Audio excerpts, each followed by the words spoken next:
Bàbá olùtọ́jú ènìyàn, kábíyèsí rẹ̀,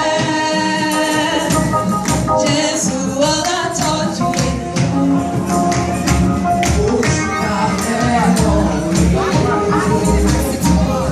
Olúwa ọlọ́run àwọn ọmọ ogun, Jehovah Jireh, ọba tó wà pẹ̀lú wa tí ò fi wá sílẹ̀ láéláé. Kí ni ṣe mí tèmi ò fi ní yí bàbá lókè?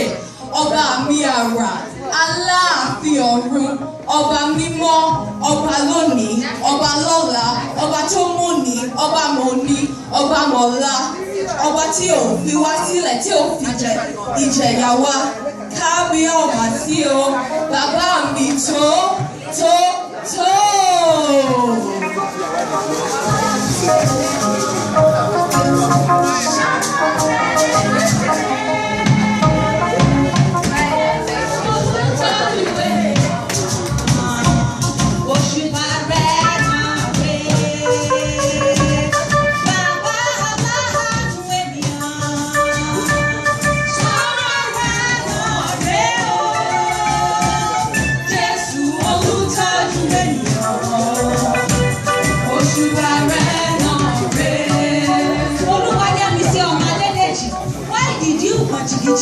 Why are you giving God the glory? ADEWUMI FALETI, why won't I God jiggy? Why won't I give God the glory? The Lord Jesus Christ is so great. Oba mi, Oba nla, Lion of the tribe of Judah. Who can put you in a zoo? Nobody. He broke the law of chemistry. Chemical combination? Yes, and turned water into wine. He broke the law of economics. Scarcity. Yes, now. And he fed the multitudes with 5 loaves of bread and 2 fishes. He even broke the law of reproduction. Biology. Yes, he was born of a virgin. And above all, he broke the law of social media. He's not on Facebook, he's not on Twitter, he's not on Instagram. Yet nationwide, worldwide, multitudes, people are following him and giving him the glory.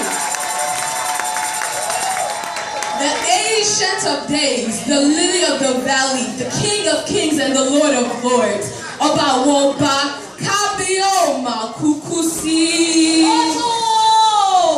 Olúwa Yemisi ọmọ Adedeji, jẹ́ ìgbálẹ́nu rẹ̀ sọ́dọ̀rin.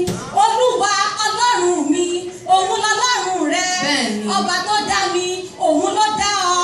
Ó dá gbogbo wa níran ìran, arúgbó ọjọ́, àdàgbà mọ́pàrọ̀ òye. Elédùmarè, ọba mi, ọba àwọn ọba, olúwa àwọn olúwa, òdòdó Ṣárónì, ọba tó ti mú ògo lọ sínú ògo. Bàbá o, aládé ayérayé, alágbá ńlá, Elédùmarè, ọba àwọn ọba, olúwa àwọn olúwa, òdòdó Ṣárónì, ọba tó ti mú ògo lọ sínú ògo. Bàbá o, aládé ayérayé, ọlọ́lá ńlá ló tún parí ọlá, ọba tí yín rí kalẹ̀, ó mọ̀rún, ó tún ń wọ́ lulu. Àánú ayérayé, Elédùmarè, ọba mi ògo, alágbádá ńlá tí ń wọlé yẹ́rìyẹ́rì.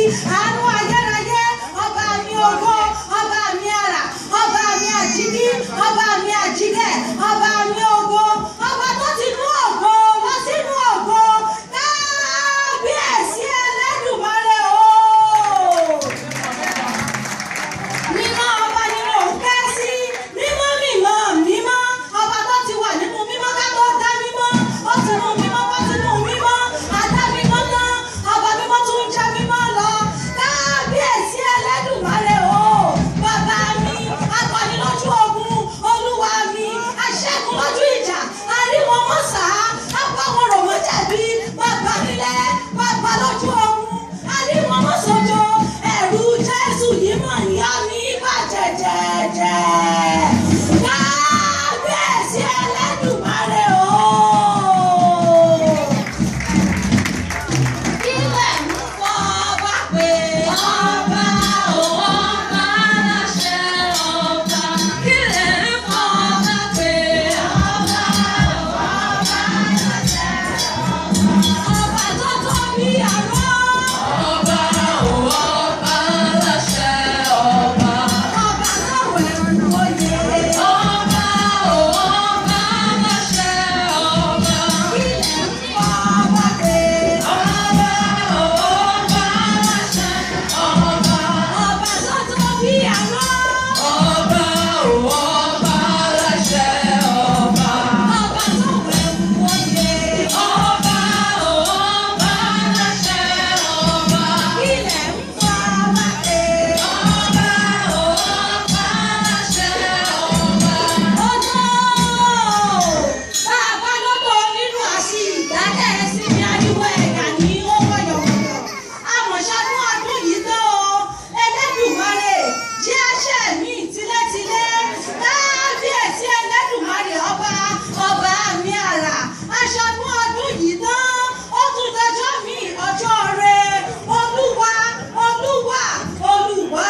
táyà, tọkọ, tọmọ, ká ṣẹ̀mí nínú ọrọ̀ àti àlàáfíà.